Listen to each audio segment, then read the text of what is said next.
Taxi. Okay, man, we're looking around. This is the 77 WABC minicast. We have the great Betsy McCaughey on the other line. Hi, Betsy. How are you? Well, I'm just great. I just got back from Dallas.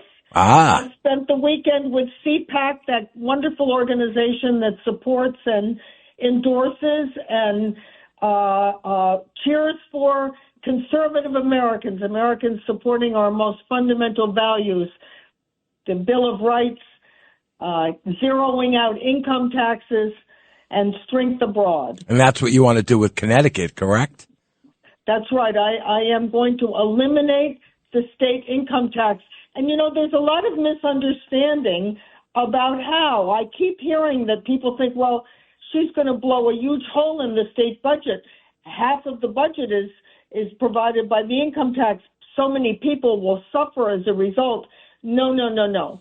I'm doing it exactly the way other states have successfully zeroed out their income taxes without hardship. The law will say that spending remains even, but any increase in revenues brought into the state will be reserved for one purpose only. No new programs, no new spending. It will be used to cut the tax lower and lower till it hits zero. So this is not an austerity program where you blow a big hole in the state budget. This is a growth program. It depends on growing the economy. How can people get to your account and fund you? What do they have to do? You have an email? Oh, yes. Come to my website, Betsy2026.com, BETSY2026.com. You can read the plan there. It's just 2.5 pages. It reviews how successfully this has been done in a range of states across the U.S., South Carolina being the most recent. Nobody would consider that state a backwater with a lot of hardships. In fact, many Connecticut people and New York people move to South Carolina. Metaphor just occurred to me. Read the plan, and you can also donate there. The maximum donation, $340, but whatever you want to donate, it will go toward making Connecticut the tax haven of the Northeast. Think Florida without the palm trees. You know, your proposal here about how to go about axing the tax and getting rid of the income tax at the state level in Connecticut is a little bit like surgery. You administer the painkiller first, and then you cut up the organ and you do whatever you have to do. You don't start by opening the guy up and make him have agonizing pain. Very good. Man, very good, Dick Morris. That's why we got him, right, Betsy? You administer the anesthetic first.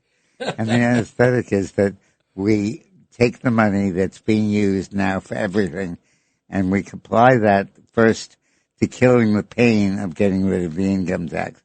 And then once we've killed the pain, we proceed with the cancer, whatever surgery we're doing. Wow. Well, that's right. This is exactly how it's been done. I'm going to read off the names of these states. You wouldn't believe how many states are doing this, but Mississippi, Kentucky, South Carolina, they're all, and many more, are all going towards zero. And what happens is once you announce that your state intends to eliminate the income tax, business activity picks up right away. Companies move in. Business startups surge. In fact, the president's own Council of Economic Advisors, right in the White House, says in a report that just came out that if Connecticut eliminates the income tax, business startups in the state will increase by as much as 25% the first year. Think about that. Think of all the people listening who have dreamed of starting a business. It will make it possible. What model do you like or prefer of this? What state that has cut this income tax? Is there a certain model you like best? Yeah, Oklahoma has done a great job, and the bill that I will submit will be very much like the Oklahoma or South Carolina bill, two very successful states. But the important thing to know is this is not Pollyanna pie in the sky political rhetoric. People say, oh, she promises to eliminate the income tax. Wait till that happens. The fact is it can be done. these other states are doing it. And it's a very practical, fiscally responsible, gradual way of doing it. It might take 5 years, but that's what leadership is, looking ahead and starting a plan to improve the state. And look at the contrast between New York City and then you become governor with this guy raising taxes and doing what he's doing. People come right to Connecticut. And spineless Kathy Hochul, who's kowtowing to him again and again.